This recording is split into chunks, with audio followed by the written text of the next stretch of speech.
La gravité de mon information, vous allez la voir vous-même tout à l'heure. Nous savons, nous savons tous qui on appelle frère Humvi dans le paysage médiatique et politique au Bénin et généralement dans la sous-région Ouest-Afrique. Notre frère Humvi a été kidnappé hier nuit entre 22 heures et 23 heures heure de Togo dans la banlieue de Lomé. Et cette opération a été possible grâce à une infiltration venue du Bénin avec une voiture immatriculée au Bénin euh, au bord de laquelle se trouve une 4x4 au bord de laquelle se trouvent des agents en civil. Monsieur Humvi, le frère Humvi, de son vrai nom Steve, qui était sorti de la maison et au portail, pratiquement au portail. Il s'est fait cueillir par des hommes qui l'attendaient et qui l'ont bousculé pour le mettre manu militari au bord de la 4x4 et ont démarré, ont pris la direction du territoire du Bénin. Euh, et ça, c'est d'une extrême gravité parce que à l'heure où nous parlons, le régime qui a orchestré cet enlèvement sur un territoire étranger a gardé un silence complètement assourdissant par rapport à cette opération. C'est ça qui nous amène à craindre pour la vie du frère Humvi. Nous avons des informations euh, pour ne pas mettre la vie de certaines autres personnes en danger. On préfère ne pas aller plus loin que ça pour vous dire, mais nous sommes certains que cette opération vient des services de renseignement chargés de l'insécurité des populations béninoises, parce que nos services de renseignement au Bénin sont responsables de notre insécurité. C'est eux qui ont pris l'initiative sous la direction de leur chef pour aller procéder à l'enlèvement, au kidnapping d'un citoyen qui fuit la répression depuis 8 ans. Pour vous dire que le frère Humvi, personne ne peut vous dire qui est le frère Humvi. Parce que ce monsieur craint pour sa vie et a toujours vécu dans l'ombre, mais est resté très actif sur le plan de la communication politique. Et ce type aujourd'hui, si nous ne faisons rien, si toutes les populations ne se lèvent pas, les partis politiques, les hommes politiques, les ONG, nous sommes déjà en train de mener une démarche auprès des Nations Unies ici aux États-Unis, auprès du Conseil des droits de l'homme, parce que le sang de Humvi ne doit pas couler. La vie de Humvi doit être préservée. Nous n'allons pas laisser Patrice Talon boire ce sang-là, ça ne va pas passer. Je mets en garde.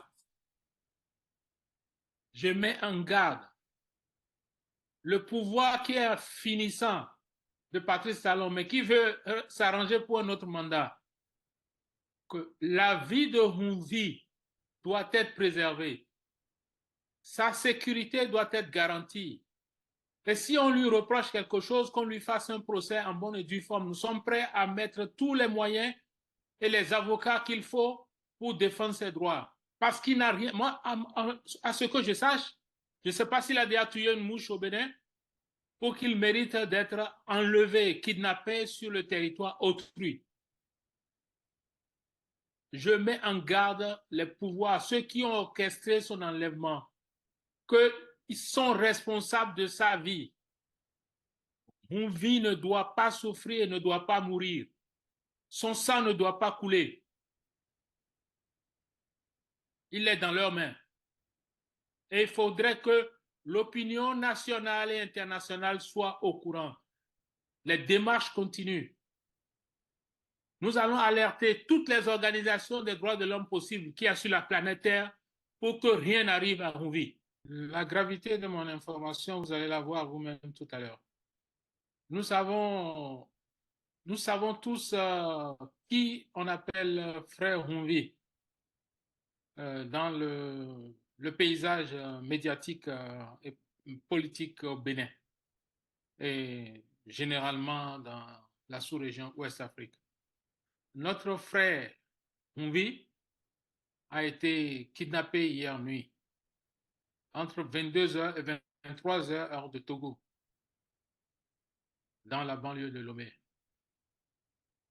Et cette opération a été possible grâce à une infiltration venue du Bénin avec une voiture immatriculée au Bénin au bord de laquelle se trouve une 4x4 au bord de laquelle se trouvent des agents en civil.